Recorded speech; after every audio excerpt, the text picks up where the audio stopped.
kitalo nnyo nga gye nkomezza. Abaganda balina olugero lugamba nti abakula ennume tebakola emu.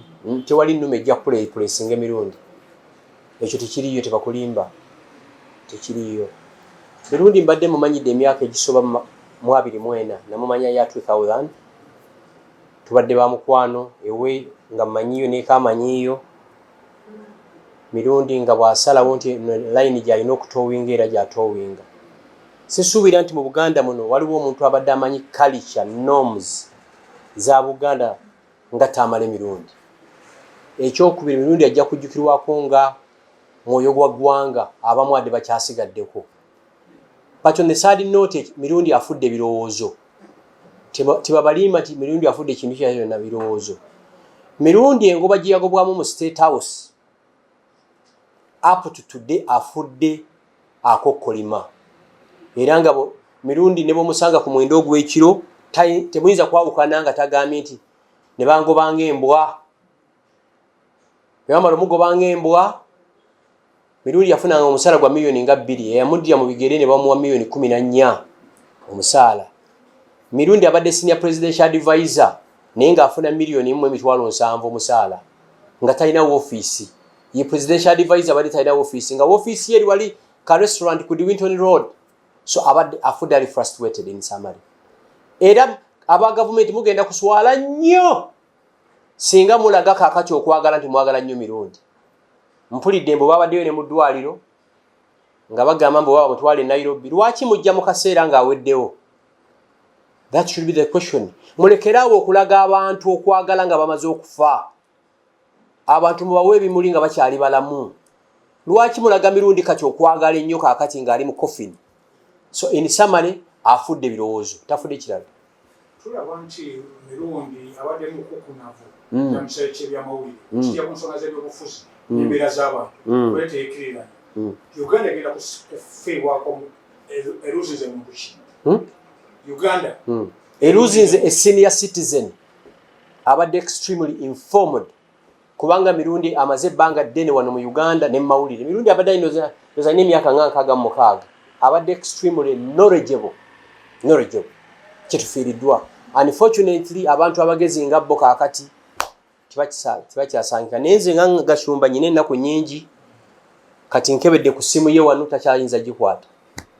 Mukwano gwange muzaata simu takyayinza gikwata.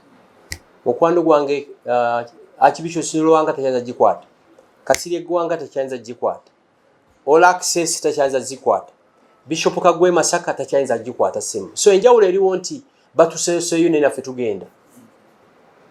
Gwandaba essaawa zino emyaka 10 from today, Gwandaba nange ayogera tewali agenda kubeera ku nsi. So ensi tumaliramu bwereere. Tumanye nti nagana amapoliti ge mulwanira emyaka 10 oba 2 from today muntu mulajja okuba yina nnyini ploti eyo.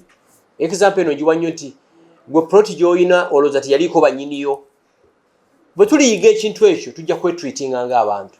Unfortunately abalya mmere ekyo tebakiraba kyekyo. Mukulu Gashumba, omugenzi Mirundi abadde omu ku veteran journalists abafudde bulamu bw'ensi okuli Bajwa Nagenda, Ekyasse, Bale Francis n'abalala. Kino kirekawa ekisaawe ky'abyamawulire. Tewakyali mawulire. Kati tulina ba masqueraders. Tewakyali mawulire. Wano situkyalina bagita investigative journalism. Ye group y'abantu 9 abo gye bali mu bekomoloiti tekyaliwo. Kati amawulire ono abeera ku TikTok oli n'abeera wali n'akola amaki amawulire. Okitegeera. There is a crisis ey'amaanyi. The best brains ever they no more. Mirundi ekyakye nnyo mujjukirako. Obwakabaka bwa Buganda bwe bwalina rift ne kabaka awamuganya ogenda Emmengo. Ye muntu yekka eyavaayo okudifendinga President Museveni ne government ye.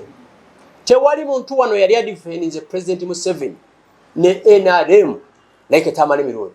Unfortunately afudde akokkolima.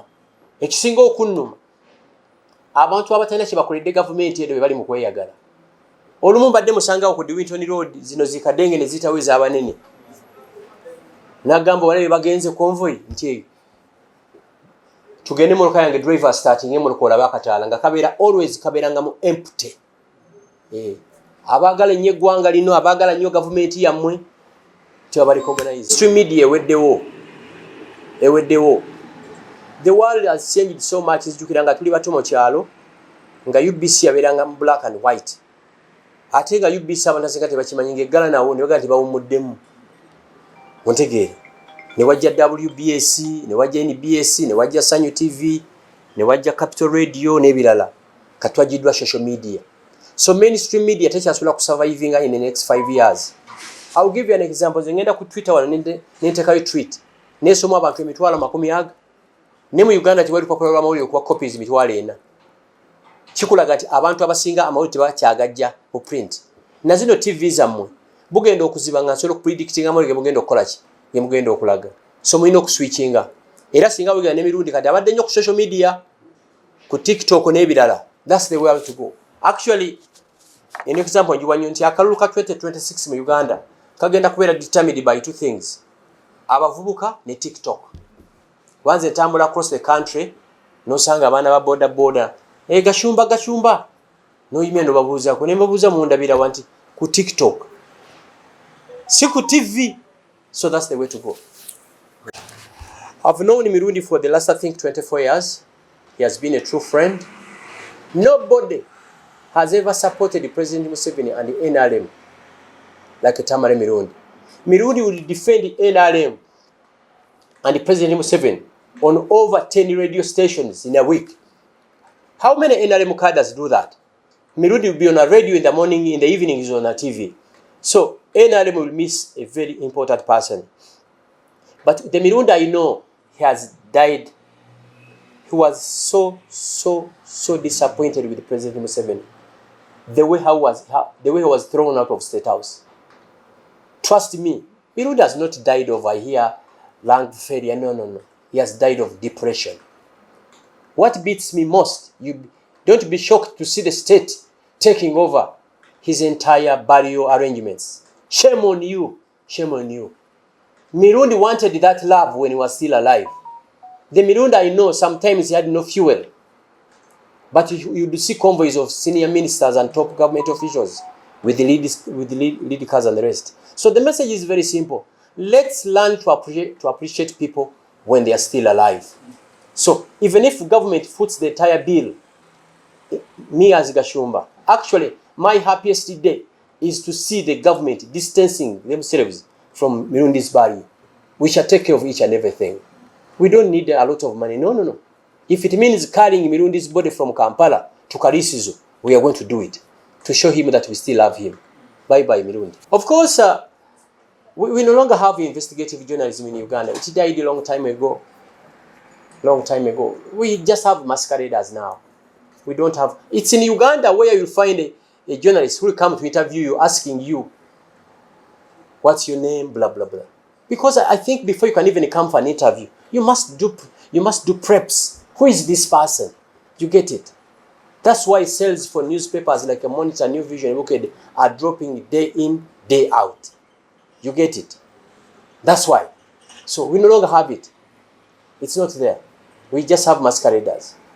You remember the Baganda have a saying, nobody can ever replace Tamale Mirundi. He was all around.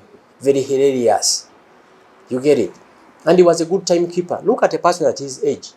He would do radio shows on Beat, Radio 4, everywhere. You get it? We just have a dead generation. Trust me, it's over.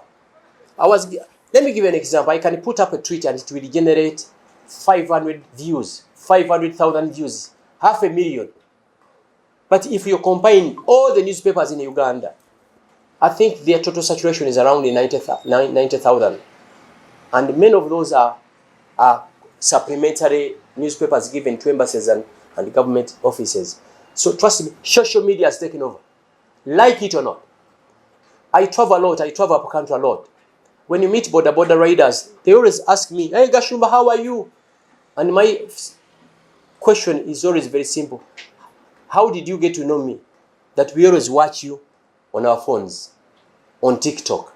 Meaning, out of 10 border riders you meet, 9 have smartphones. So they no longer get news out of these media houses. They always get the whatever information through social media. And I predicted this. 2026 general elections in Uganda, it's TikTok and the youth that are going to determine it.